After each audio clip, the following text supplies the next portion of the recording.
Hi, welcome back to the Back in Time podcast. I'm your host, Kyle Autry, joined as always by my co-host, JD. JD, how you doing tonight? I'm clean, I'm ready, I'm styling, and I'm profiling. Woo. Oh, it's a terrible woo, though. You can do better than that. You want a better woo? Give me one more. All right, there you go. That's mildly better. All right.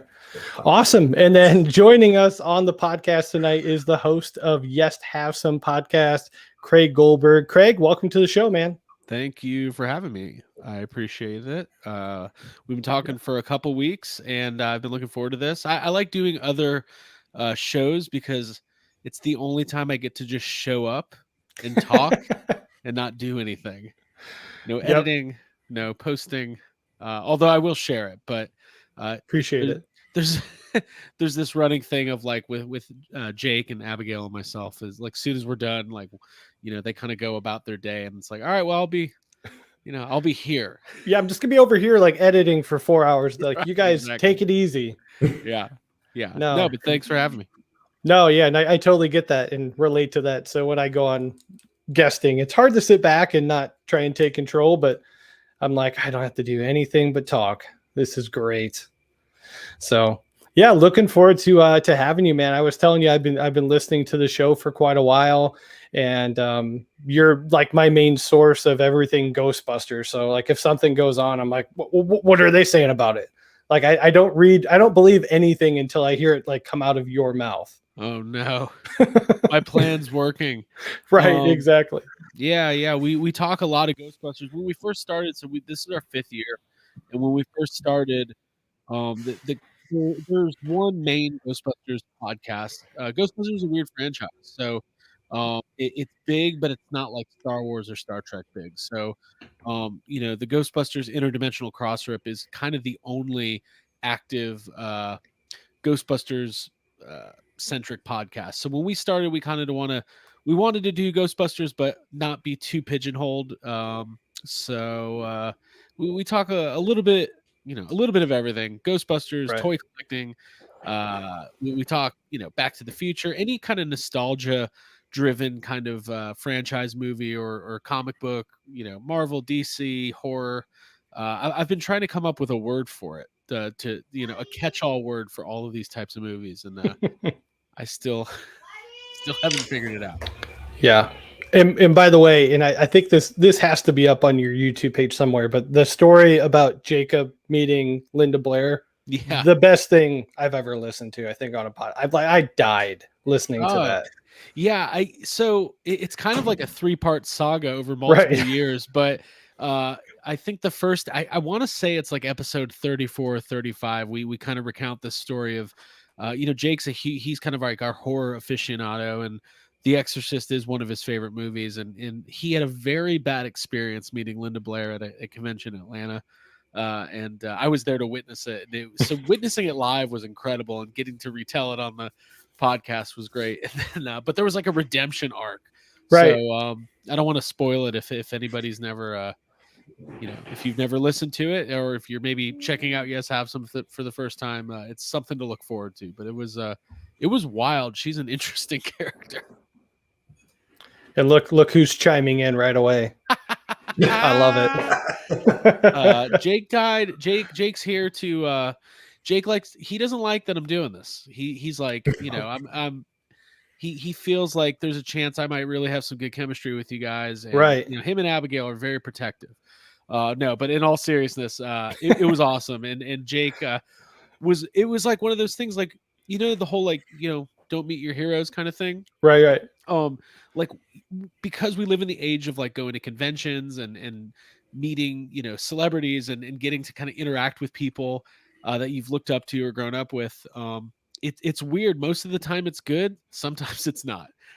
So I know lots of people have different experiences with, meeting their heroes. Although I don't know if Linda Blair is Jake's hero, but still it counts. It counts. Exactly. It counts. I had a really, really awkward running into with Lou Ferrigno.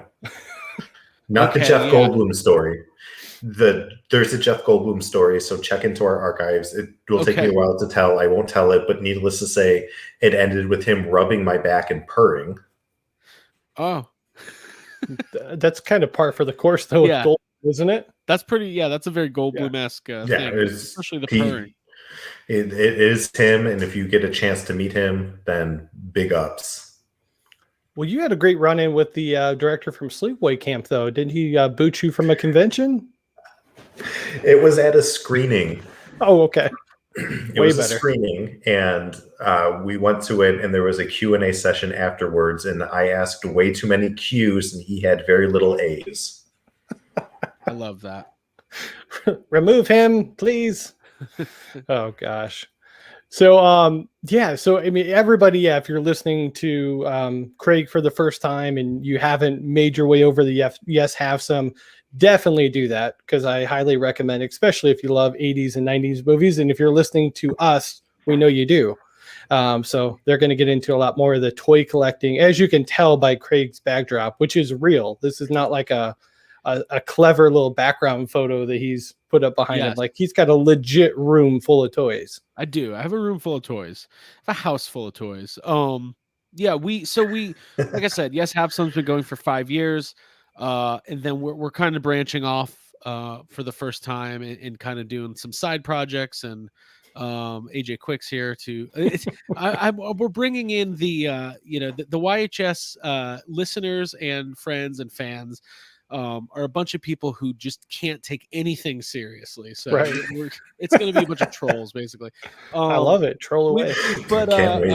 We've got our second show, which is called Toy Anxiety, which is just a toy collecting and action figure live stream that we do on YouTube on Tuesday nights. And there's an audio feed for it as well. And then we're launching new stuff over the next couple months. Jake's actually going to be co-hosting a new spinoff with our good buddy Jay Key called YHS on Monster Island. And it's going to be all Godzilla, kaiju, monster movie focused. So we're awesome. We're trying to branch out and kind of do the thing where we overextend ourselves and just don't sleep anymore. So it's a life of a podcast, right? Love it. Absolutely. Well, let's get into the reason we're here, man. We're discussing the top 5 movies from 1996. Of course, our big movie of the month is going to be Mighty Ducks 3, D3, if you will. That did not make my list, my top 5 list. Yeah, I don't think it's going to be on anybody's list. Yeah.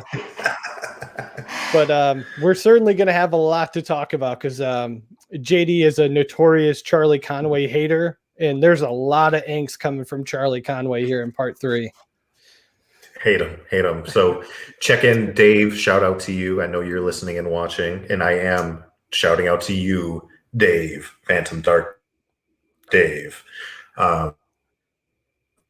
Listen you know, to you don't have to look at your microphone. Mighty Ducks. Oh, shut your mouth. You shut your mouth when you're talking to me. That's going to be hard on a podcast, but we'll see what we can do here, buddy.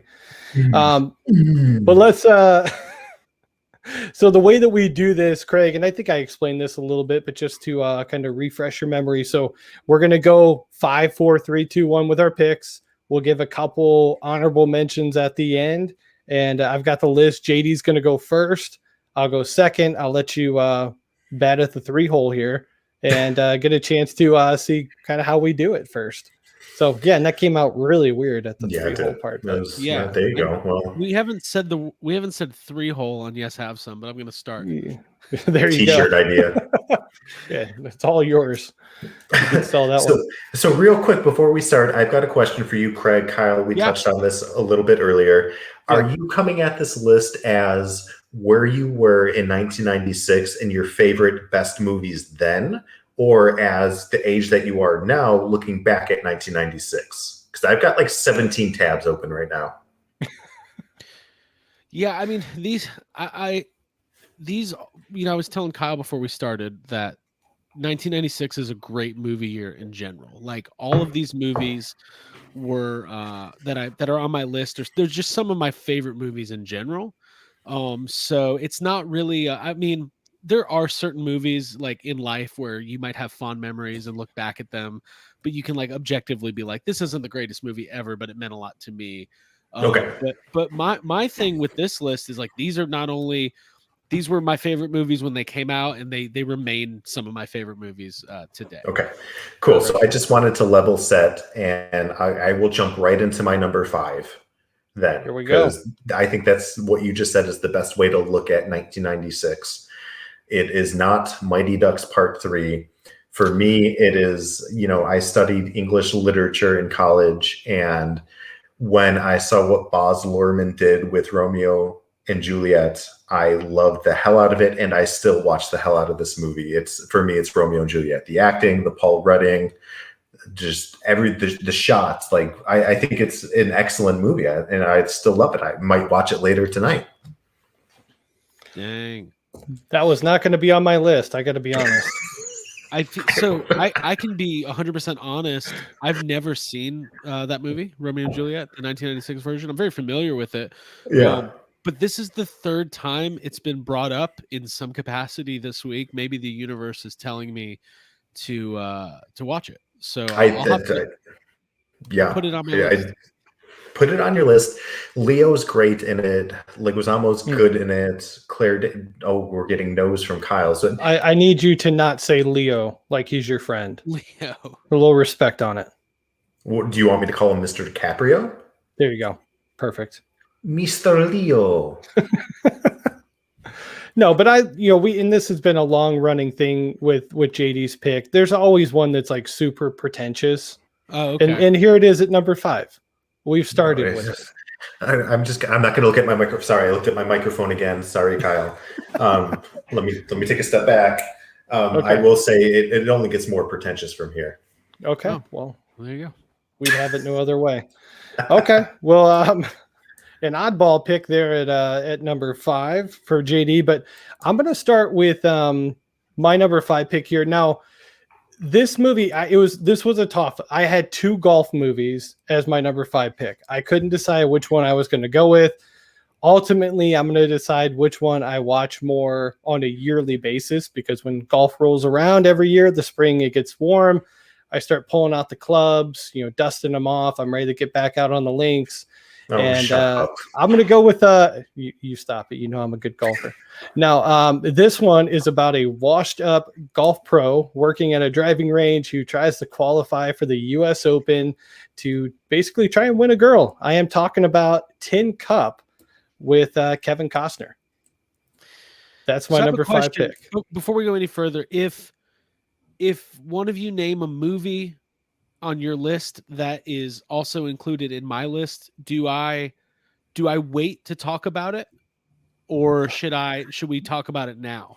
Wait to talk about it. Definitely. Yeah. Just tell us maybe that'll be on your list. And okay, cool. Yeah. Because when we do these top 5 things on Yes Have Some, it just turns into an hour of that's on my list. Well, that's on my list. Well, you copied me. Okay, cool. So cool. Yeah. Tin Cup. It exists. I've seen the part where he pool cues the ball into the tee, and that's about it. Yeah, that's because he played a whole round with one club. I mean, it's fantastic.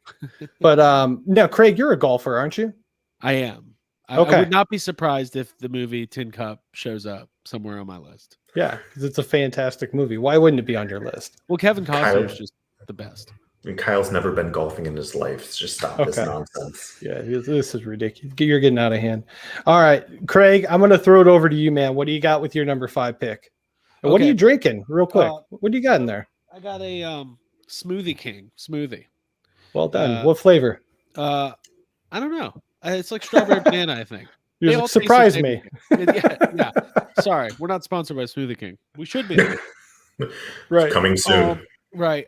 So yeah, it was kind of hard to narrow it down, but I think I did it. So my number 5 is Kingpin. Woody Harrelson, Bill Murray, Randy Quaid. I think it's like I didn't when I was a kid. I saw this in theaters. This is 96, obviously. So this is 2 years after Dumb and Dumber. Peter and Bobby Farrelly. I've never been able to say their words, their names. I mean, I always assumed this was one of like the biggest comedies of all time, and later on in life, I realized it was kind of like underappreciated and didn't necessarily do that well in the box office. but it just holds up. I mean, there's just it's laugh out loud funny the entire time, and I think it's one of Bill Murray's just best performances of his career. So I love Kingpin. Yeah, Randy Quaid is fantastic in this movie. He's amazing. Yeah, you're right. It actually didn't even make the budget back, and surprisingly, this movie had a $27 million budget. That surprised me a little bit. I mean, does that surprise you as well? I mean, they weren't really churning out like really expensive movies in '96 like that. Yeah, I don't know. Maybe those guys just had heat coming off of Dumb and Dumber, and then I'm trying to think. Yeah, there was pre something about Mary, so Right. yeah, I just think it's great. I think it's one of their best movies too. You got Munson. I love it. All I'll say is I can't say much yet. Okay. Yeah, we can have a further. We can expand on that. I will say it was going to be on my list. I'm going to take it off, knowing that both of you have it, because I had another one that was kind of flip flopping in there, but it deserves to be in the top 5 for all this 3. This year is so damn tough. Yeah, it is. All right, what do you got, JD? Number 4. Kyle, you're going to hate me. I always hate you, but go ahead. You are going to hate me. I know you do, but you look great, but I hate you as well. And you don't golf, so I double hate you. Okay. I'm going with Wes Anderson and Owen Wilson's adaptation of their short film, Bottle Rocket. Bottle Rocket. Okay. Have you even seen Bottle Rocket, Kyle? I got to be honest with you. I did rent the movie at some point and watched it and did not love the movie. Really? So, yeah.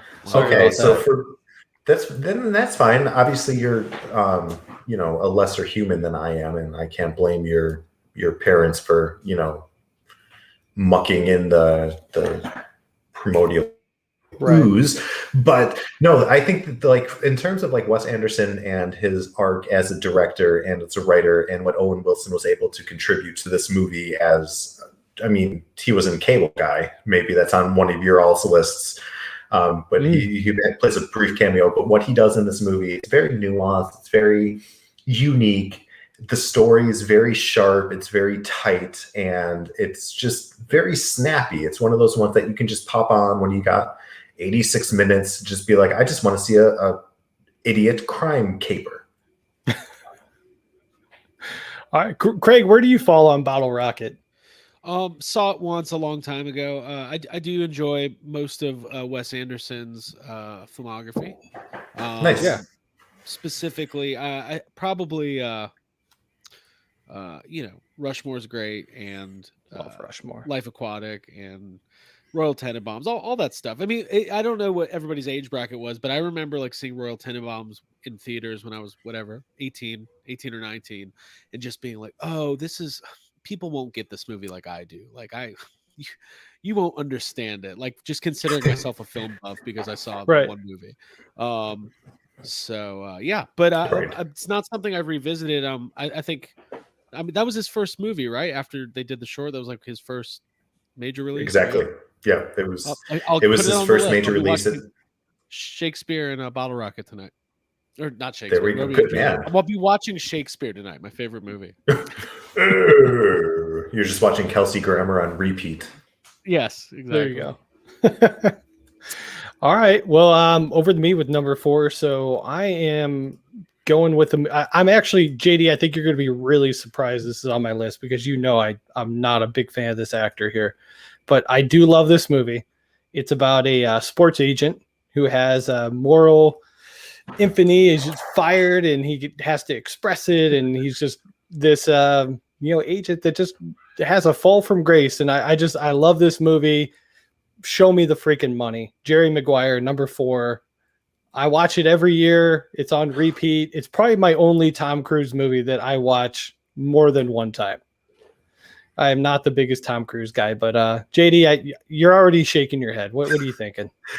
I'm the opposite boat. I think Tom Cruise is actually a really good actor. Okay. And I think this movie's go fruit yourself. This is not one of his better performances. Really? Yeah, I do not enjoy it. Cuba Gooding is good. Cuba won Best Supporting. I like Jerry Maguire. I like Tom Cruise as well. No matter no matter what anybody says. But yeah, it wouldn't be in my top 5. But it's a crazy year. I haven't watched Jerry Maguire in a long time, but I mean, it's iconic, right? I feel like the Show Me the Money scene probably won like the MTV Movie Award or whatever for like. Yeah. Oh, you had me at hello. Yeah. I mean, there's just so many like one-liners, but yeah. No, I had to put it in there because I watch it every year. I guess I'm a sucker for Jerry Maguire. But who directed that movie?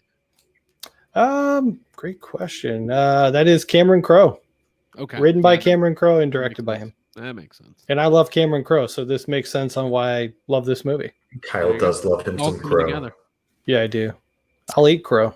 Go ahead, Craig. What do you got? Number 4. Number 4 would be Scream. I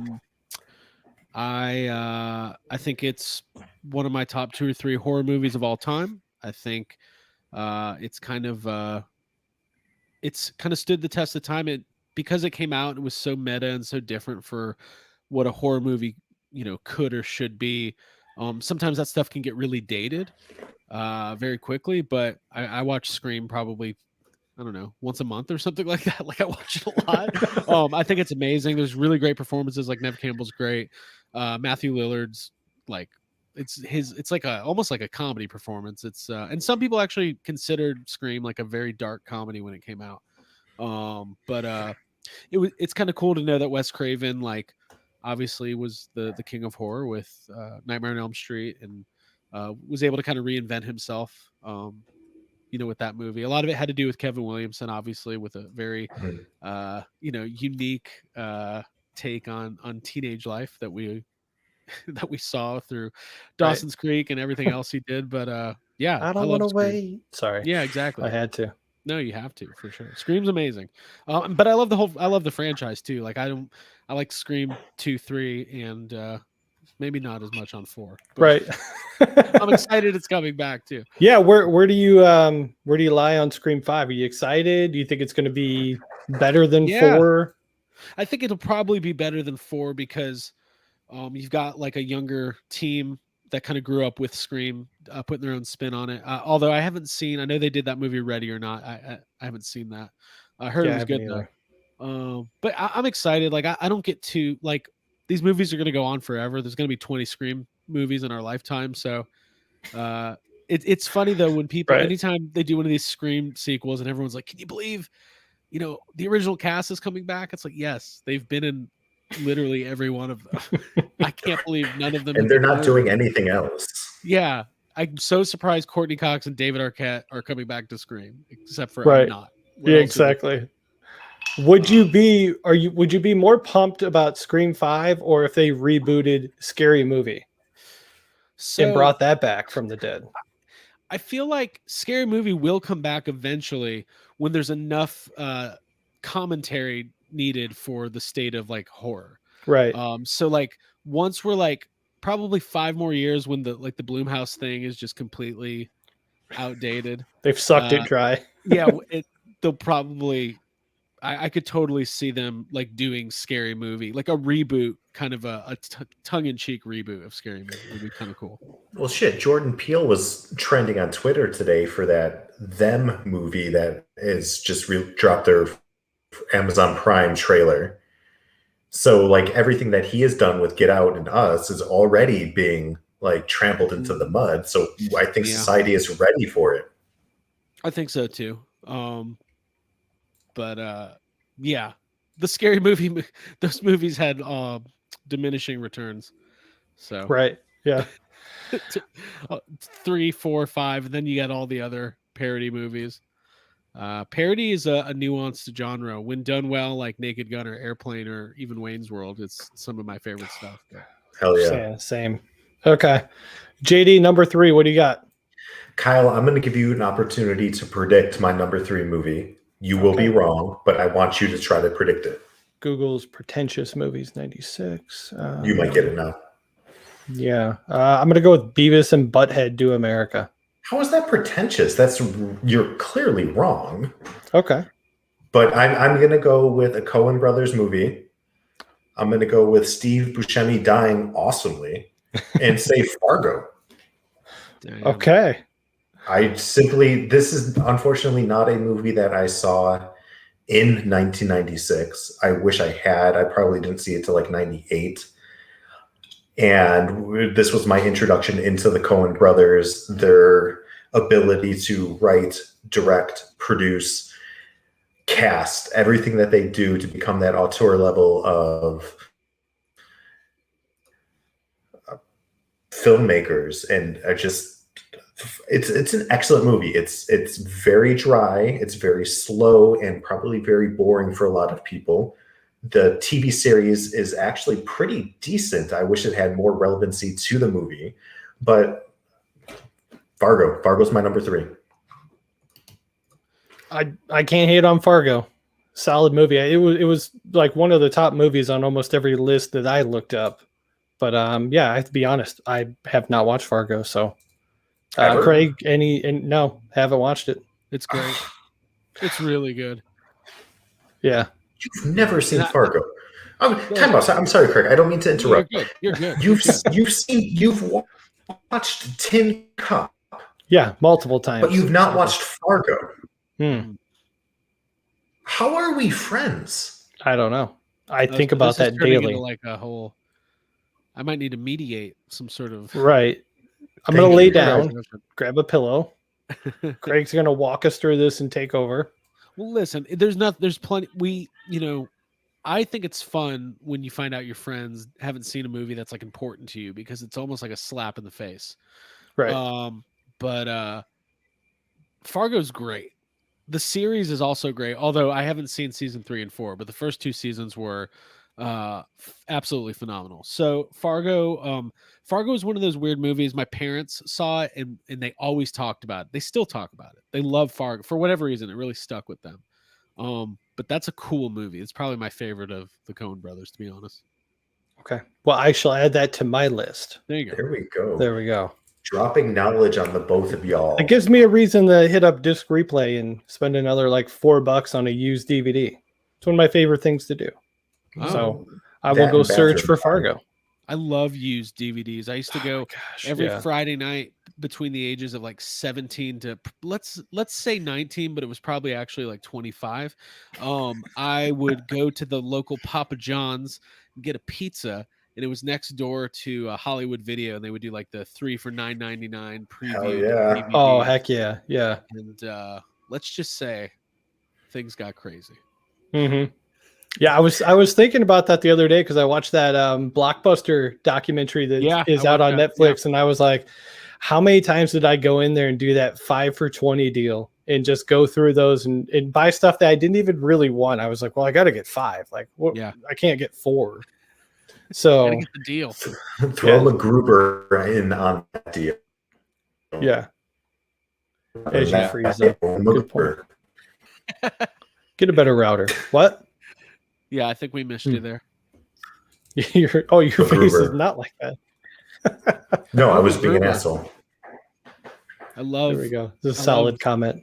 All my co-hosts are chiming in. Crop and top. my wives. All my wives are chiming in. Hey. Yeah, Kyle, you need to watch Fargo for sure. Okay. Yeah, it's on the list. All right. Well, I'm going to take over with my number 3 pick here. So I am going with a movie that I think the soundtrack is just as good as the actual movie is. But it's about a local Pennsylvania band that has a one-hit wonder in 1964.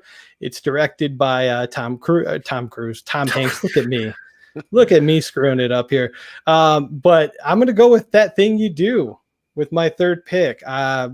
Man, I've watched this movie so many times. It's like a comfort movie. Like if I'm in a kind of a down mood, I can pop in That Thing You Do, and next thing you know, I'm singing it all day long.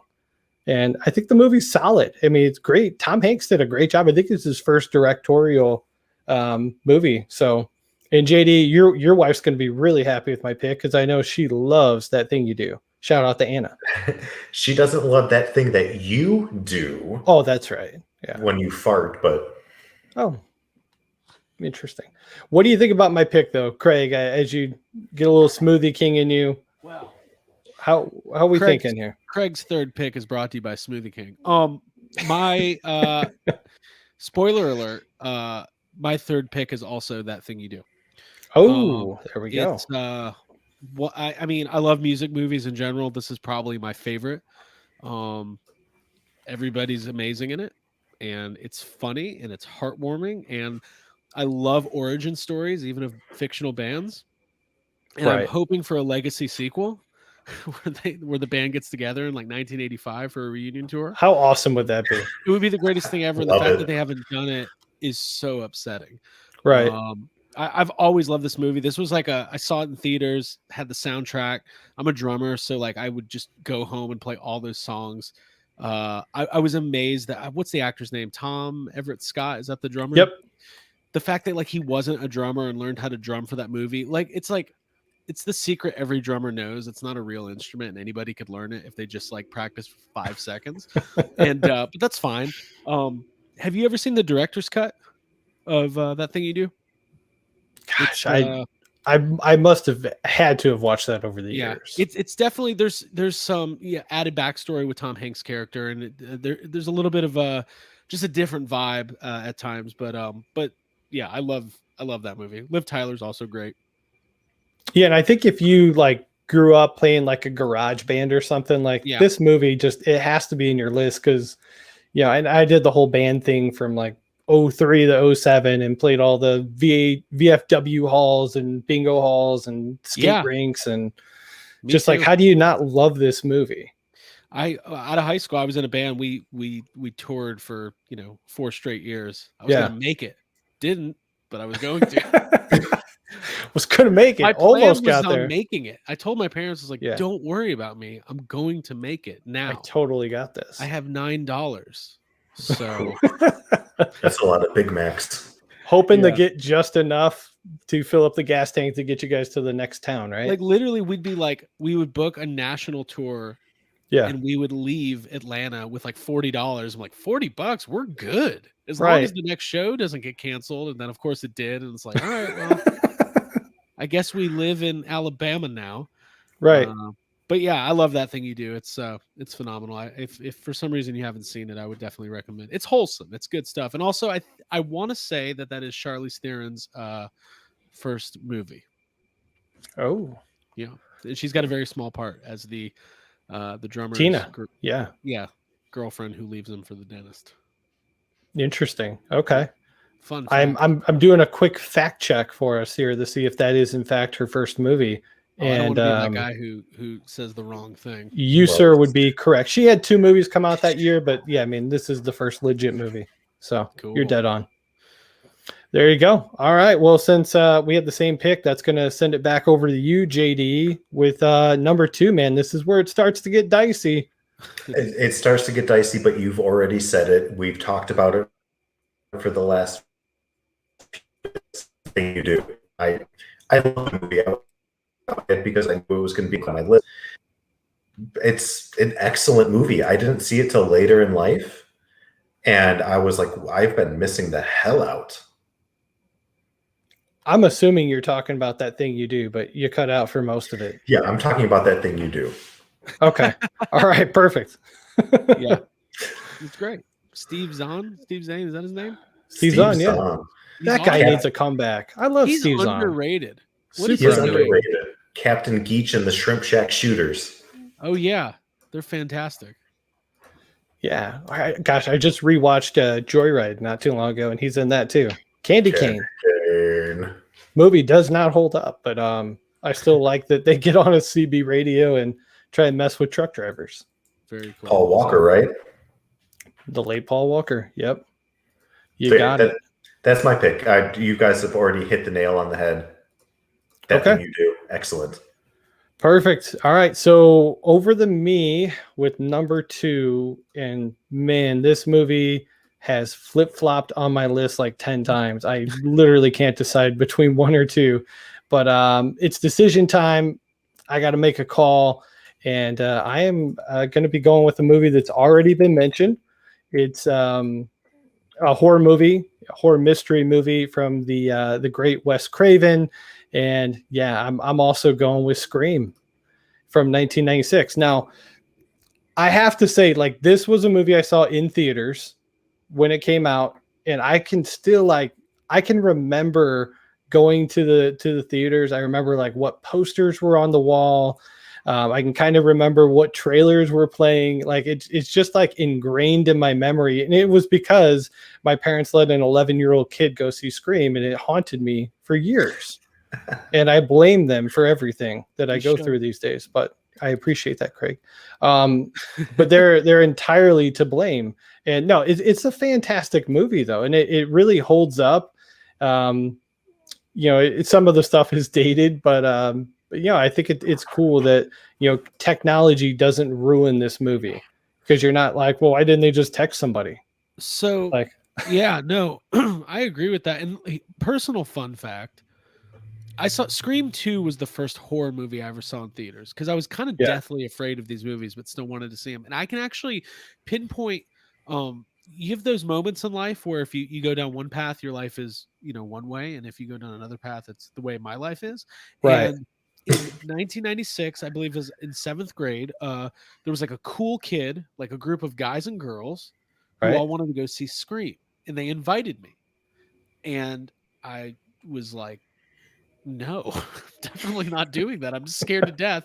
And none of those people ever talked to me again. And that group of people went on to be like the popular people in middle school and into high school. And I was not one of those people. So I feel like if I would have just went and saw Scream that day, I would not be podcasting today. I would have had a much better high school experience. But I don't want to cut you off. Yeah. You definitely would have gotten signed with that band. That's band entirely based on this road.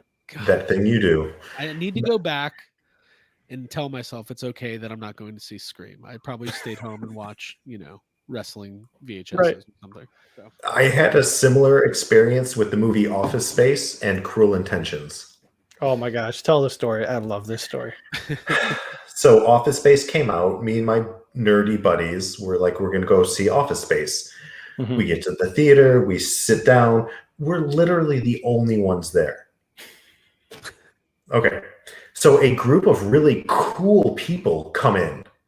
Like, they're cool because their clothes aren't from Kohl's. And they sit down and they look at us and they said, what are you guys doing in here? Are you going to go see Cruel Intentions? And we're like, no, we're here for Office Space. And they were just like, nerds. Right. And we sat and watched Office Space. We could have gone with a cool crowd and, maybe. Yeah. Which is the Office Space of the teenage erotic drama. Which is what I needed at 13. Jennifer Aniston, a lot of flair. That movie, not only does it not hold up, it's just not good, but I secretly kind of love it. So, just an interesting comment coming in for Ryan. It's true. I would. It's so true. I'd give it all up to just go sit there and just be terrified. Yeah. All right. So, interesting. Well, Craig, I'm going to throw it over to you with your number 2 pick here. What do you got? Yeah. So my number 2 pick was already mentioned earlier. It's not Jerry Maguire though. It is Tin Cup. I'm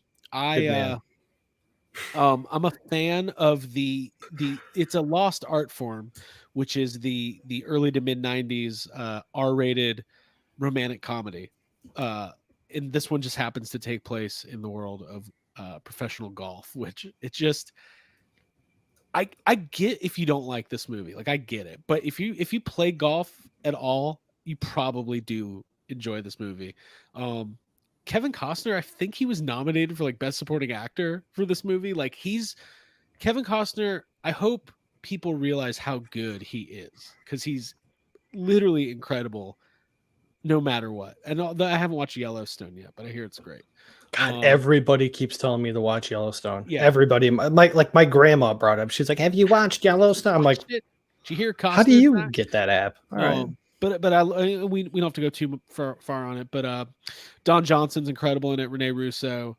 It's funny.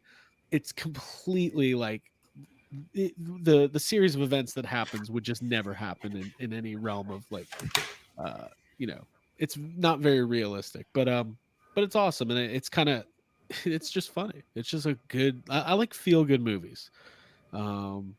So yeah, love Tin Cup.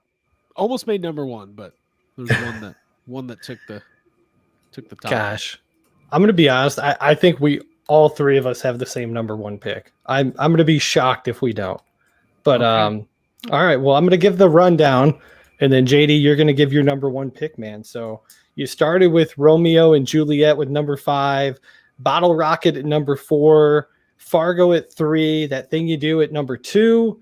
What do you have, man, as your number one pick? It's Bill Murray in 1996. It's Kingpin.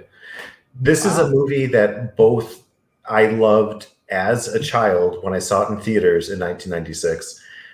We covered it on the podcast. I loved every moment of it, and I want to rewatch it again right now. I was talking with my little brother. Shout out to Jesse, because I know you're watching. You better be watching.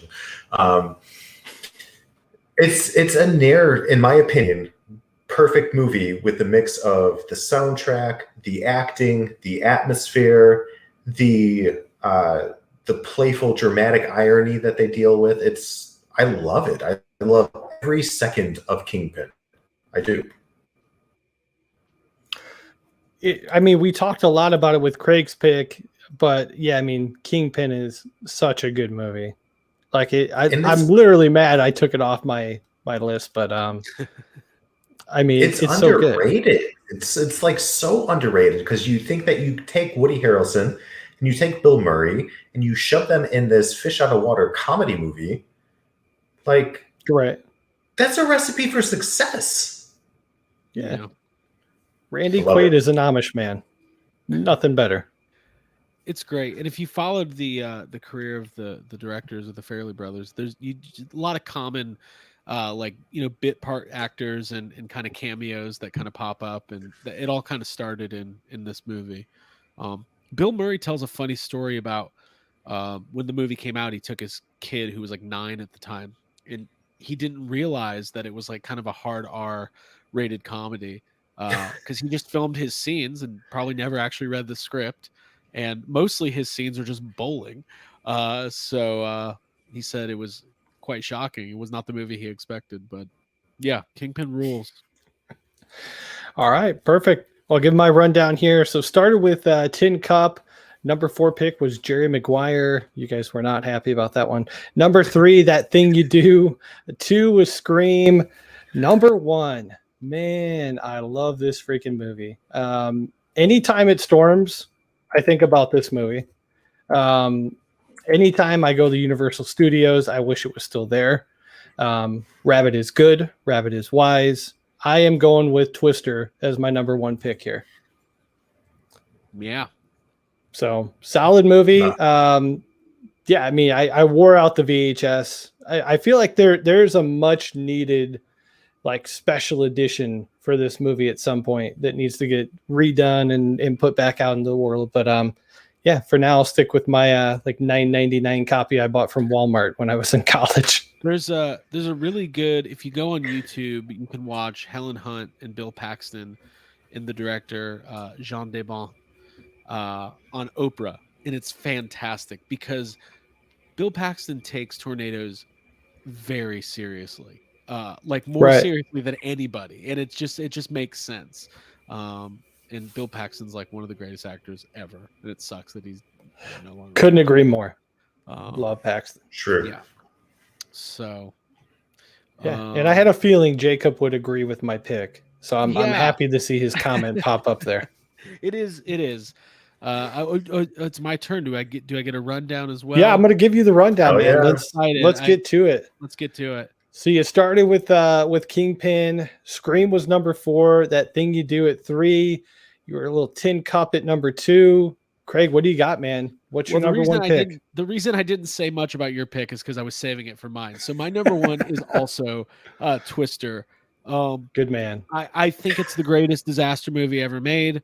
With Armageddon and another 1996 movie, Independence Day, right behind it. I love Twister. There was it's kind of built into Yes Have Some podcast. There was this we all individually loved it, and there was this one day before the podcast even started, we were all hanging out, and Abby and I were like referencing Twister and quoting Twister, and Jake was like, wait a minute, you guys like Twister? It's almost like a little secret society. It's like you either understand that it's just one of the most incredible, pieces of cinema ever, or you don't. Right. But in all honesty, I think it's hilarious. The supporting cast is great, and there's a lot of great actors in it. Like you get obviously Helen Hunt, Bill Paxton, you got Philip Seymour Hoffman just playing like a C or D character, and just like obviously he went on to win Oscars and everything else. And then is it Alan Ruck? He's in from Ferris Bueller. Ferris Bueller. And just like a great ensemble cast, and it's really fun, and it's obviously silly. Because the way they talk about these tornadoes is like, I know as a golfer how I feel about Tin Cup. I do wonder how like the weather community feels about Twister. It has to be their favorite movie. It has to. It has to be. They're like, you gotta roll the maps. Yeah, like, roll the maps. Or download them on your phone now. Whatever. And of course, like the greatest part of that movie is the evil set of storm chasers with Carrie Ells. You could tell they're the bad guys because all their trucks are like black and shiny, like it looks like the government. I don't know, it's just great. It's just awesome. Like the idea that this little girl, spoiler alert, her dad dies in a tornado when she's like 5, and she spends her whole life like trying to avenge his death, like by chasing tornadoes. Like it's just awesome. So and also Jamie Gertz. That's all I'll say. We got cows, like Jamie Gertz. Jamie Gertz is awesome. Twister is incredible, and I know I've come with a lot of fun facts, and I didn't prepare any of these. It's just part of my whatever is in my brain. But Twister is listed as the first movie ever released on DVD in America. So. Yes, it is. Wow. Yeah. That's a hell of a fact. That's a fact. Let's roll back a little bit, Craig. What's the first Laserdisc released in America? Ooh, can I have a year? Do you have a year for me? That the movie came out, or that the Laserdisc came out? Oh, God, I'm not gonna get this. But what year did the movie come out? I can take a stab without like looking anything up and see how. It was the 70s. I don't know the exact year, so I apologize for not fact checking myself. I'm just gonna throw 2001 out. No, was that like 1969? Was it 2001? Did he freeze? It was Jaws. Oh, yep. He totally Jaws. froze. Okay. I thought there was some I froze. So for dramatic, it was Jaws. Okay. So I was in that. I was circling.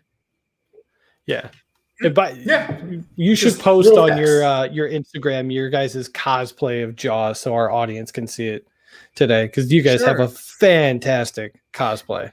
Yeah. Jaws is another. There's probably 5 movies that are kind of like the genetic makeup of YHS. So it's Ghostbusters, Twister, Jaws, Leprechaun 4, and shout out, and Ghostbusters 2, probably. Let's be honest. That's my top 5. It was. I'm not gonna lie, guys. This was tough. 96. I've got some super tough. Some, what do you call them? Honorable mention. Yeah, we're going to get to them, and we can go ahead and reverse the order since you're already kind of thinking about them off top of your head here. So yeah, what do you have as some honorable mentions? I'm sure we're all going to have the same ones. Happy Gilmore, Cable Guy, which and Cable Guy was probably my number 7, and then Independence Day, which it just, I think one of the most quotable, awesome, peak Will Smith, Jeff Goldblum, just doesn't get any better than ID4. The sequel was so bad. But, so bad. But I love Independence Day. I redboxed it and cut it off like 20 minutes in. I was like, I cannot sit through the rest of this movie. It was brutal. But kick the tires and light the fires, Big Daddy. Love that movie. Yeah. What Harry Connick Jr. He's kind of good in that. Like you would he think, is. You would think he would have like done more than just be like the guy from American Idol or whatever. I forgot he was on American Idol. Yeah. Oh my gosh. All right. I mean, you took like pretty much all my honorable mentions, but one that I had on, I love it. I'll give you 2 that I really like, but they probably would have been like 9 or 10 picks for me. Jingle All the Way. Yes. Give me the Turbo Doll. obviously. The only toy hunting movie. I do appreciate it. Such a good movie. And then Celtic Pride. I'm a sucker for Celtic Pride. A little Danny Aykroyd, Uncle Danny. Uncle Dan. Yeah. Damon Wayans. And let me guess, is it not guest? Is it Daniel Stern? It is Daniel Stern. Man. Yeah. Written by Judd Apatow. I mean, and it's the worst like name calling you can do at a game, but it doesn't matter which game I go to, high school, college, professional. At some point, I'm gonna yell, "Hey, number 20, heard your mom's banging Manute Bull," and then I go, "Manute Bull," and they're just like, "Why are you doing that?" I'm like, "Because I have to. That's why I'm doing it." Pride. Or his son, Bull. Now I can bring it back. Judd Apatow also wrote Heavyweights. A lot of people. Hell yeah. 1995. Gosh. All right, JD. Any honorable mentions for you, man? I still have like 10 tabs open, so I'm gonna name drop 3. It's been popped up by a watcher. Mars Attacks has to be talked about. Boom. There you go. Boom. Ryan. And shout out to you. somebody did. There you go. Yeah. Has to be talked about. I think Space Jam has to be talked about. Doesn't have to be. Ouch. Woof, Kyle. It's I've rewatched it recently with my son. I was like, this is a bad movie. Yeah. It's a really bad movie. It fits like all the nostalgia. Hits all those buttons, but doesn't. So you're going to hate. He's very bad in that. I know. Gosh, you're going to hate the hell out of my third honorable mention then. Okay. Kyle, guess it. I don't even want to guess. Kazam. Oh, man. Kazam? The Shaquille O'Neal movie? Yeah. I wish for junk food to the sky. Man. I can't believe he didn't make a better career out of acting. It's crazy. Shaq have you not seen Steel? 94 through 97, like Shaq Fu and like all that stuff. Just I'm just imagining his agent. He was just like, "What do you think about?" Yes, I'll do it. Video game, yes. Oh, dude. 22, give me money. Respect to the man. He's got a lot of fingers in a lot of different pies. Oops. Shout out to American Pie. Whoops. Shout out to Multiplicity with Michael Keaton. Yeah, it's a bummer that Multiplicity is a special movie in the sense that it was directed by Harold Ramis and Michael Keaton is just the best, but it's no Groundhog Day. Right. Touche. How many versions of himself is there in that movie? Is it like 10? I think it's 7. 7? Yeah, something like that. It's a lot. 7. Yeah, I don't hate Multiplicity. I'm not gonna lie. I used to rent that periodically from Blockbuster back in the day. I'd be like, give it another watch. Yeah, I'm going through. Yeah, as long as you don't make a copy of a copy, you're okay. Right. That's the rule. Right. I guess Black Sheep, Fear. Remember that movie Fear? Oh yeah. Mark Wahlberg. Like these are movies I watched a lot as a kid, but like they're not great movies. Like Bulletproof with Damon Wayans and Adam Sandler. I used to be the kid like, that is Adam Sandler's best film. Like it's clearly Billy Madison is the answer to that question. So yeah. But yeah. Cool. High School Life with John Lovitz. Oh, that is good. I think Tia Carrere is in that. I think you're right. Also, go for it. I was going to say real quick, Rick Moranis' last on-screen appearance in Big Bully with Tom Arnold. Oh, wow. I haven't watched that movie in forever. Man. Oh, my gosh. Man. Netflix, Amazon, somebody put it up. Well, that's the problem with all these streaming services and the death of physical media is we're going to lose a bunch of movies. Yeah. Yeah. No, 100%. So, that's my big hey, man, this has been fun. I really enjoyed having you on to talk about our top 5 movies from 1996. And I know I've got a little homework to go out and hunt down Fargo and watch it, so I can join the cool. I don't want my life going like this and like I picked the Scream 2 route. You know what I mean? Moments. Yeah, for sure. So well, thanks for having me. This was fun. I appreciate it, guys. Yeah. Yeah. So everybody, if you are not already, follow Craig. He's at Craig Goldberg's on the Twitter and the Instagram, and then you can check out his podcast. I mean, they're everywhere: YouTube, Apple Podcasts, Spotify, wherever you listen to podcasts, you can find Yes Have Some. And then you have a new project as well. I haven't had the chance to check it out yet, but you mentioned it earlier on. Live stream every Tuesday on YouTube right here. Yep. Toy Anxiety, which is it's exactly what it sounds like. It's kind of a, I don't know. It's a chaotic action figure talk. That's what I'll say.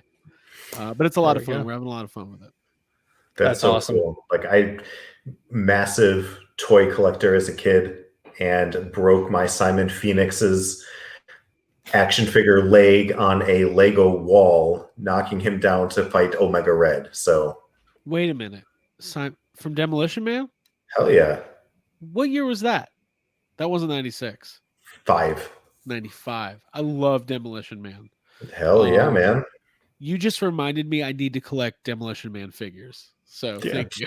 You're damn straight you do. I completely forgot that was something I was supposed to be doing. He's already on eBay. Yeah, I'm on eBay. I'm a seller, by the way. I mean, it's the greatest time in the 80s and 90s when every violent R-rated movie got its own line of action figures, and if you're really lucky, an animated series. So RoboCop. You don't see that as much. There's no Midsummer toys at the Walmart. So there should be, though.